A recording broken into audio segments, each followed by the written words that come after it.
Assalamualaikum warahmatullahi wabarakatuh. Kita lanjut kembali dalam pembahasan keutamaan ilmu. Pada part yang selanjutnya atau bagian selanjutnya kita akan meneruskan tentang keutamaan ilmu. Jadi dengan dengan ilmu tersebut maka kita akan diangkat derajatnya oleh Allah. Jadi keutamaan ilmu itu akan diangkat derajatnya oleh Allah Subhanahu wa taala.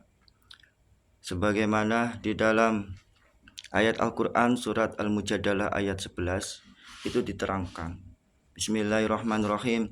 Yarfa'illahu alladhina amanu minkum walladhina utul ilma darajat. Al-ayah sadaqallahul adzim. Sesungguhnya Allah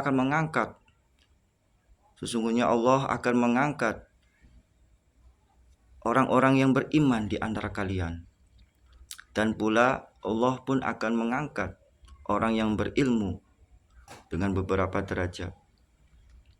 Tapi di sini Allah akan mengangkat derajat itu ada beberapa kriteria atau syarat-syaratnya. Bagaimana di dalam ayat tersebut, syarat pertama itu adalah iman, orang yang beriman. Syarat yang kedua adalah Allah akan mengangkat derajatnya adalah orang yang berilmu. Yang ketiga adalah orang yang mengamalkan ilmu. Syarat yang keempat adalah orang yang ikhlas. Maksudnya kalau orang yang beriman itu dituntut untuk menuntut ilmu. Ya, setelah kita memperoleh ilmu itu berdialog kepada kita. Wahai orang yang berilmu, amalkanlah saya. Kalau saya diamalkan maka engkau akan binasa. Maka diamalkanlah orang yang berilmu tersebut. Setelah mengamalkan, amal pun itu akan berbicara kepada pengamalnya. Wahai pengamal ilmu, wahai orang yang memiliki amal, ikhlaskanlah niatmu dalam beramal. Kalau tidak ikhlas, amalmu akan sia-sia. Maksudnya amalnya tidak akan diterima oleh Allah karena tidak ikhlas. Alias bisa harapannya itu mengharapkan selain daripada Allah Subhanahu wa taala.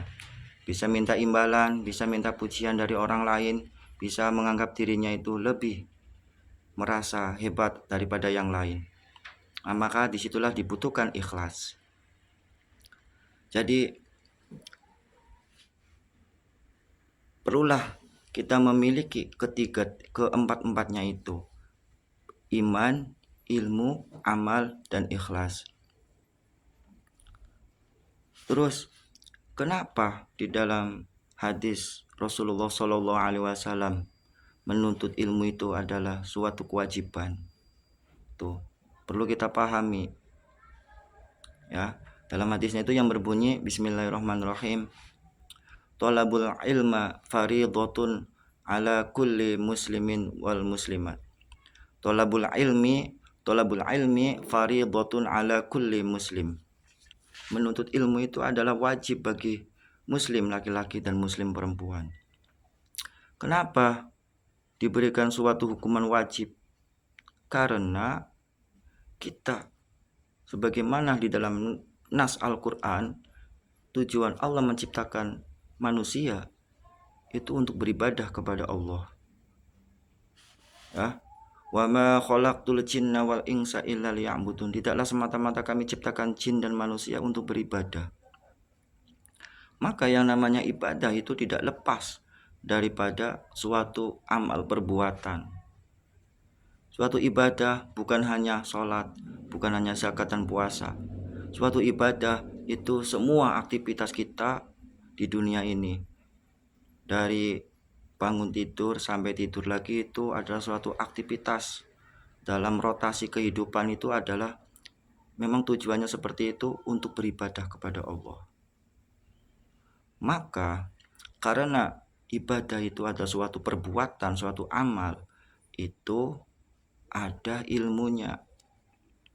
Ada ilmunya. Sebagaimana waktu kemarin pernah kan saya dijelaskan bahwa al-ilmu, an-nur, ilmu itu sifatnya itu cahaya atau pelita.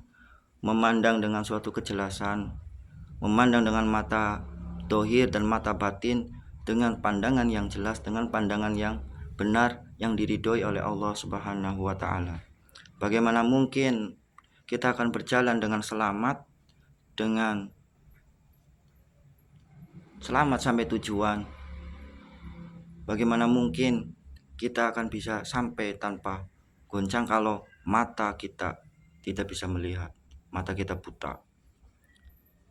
Bagaimana mungkin kita bisa berjalan dengan selamat kalau keadaannya dipenuhi dengan kegelapan? Pandangan yang jelas, pandangan yang penuh dengan cahaya, tidak ada kegelapan, itulah keutamaan daripada ilmu itu sendiri. Maka apa yang harus kita tuntut? Ilmunya itu apa saja? Ilmunya itu ada 3. Yang pertama, ilmu tauhid, ilmu akidah atau ilmu usuluddin, yang di dalamnya itu membahas tentang cara mengenal Allah. Di dalamnya itu membahas tentang sifat Allah, sifat wajib Allah, sifat mustahil Allah, sifat jaiz Allah, sifat af'al Allah, dan juga membahas tentang asma-asma Allah dan zatullah.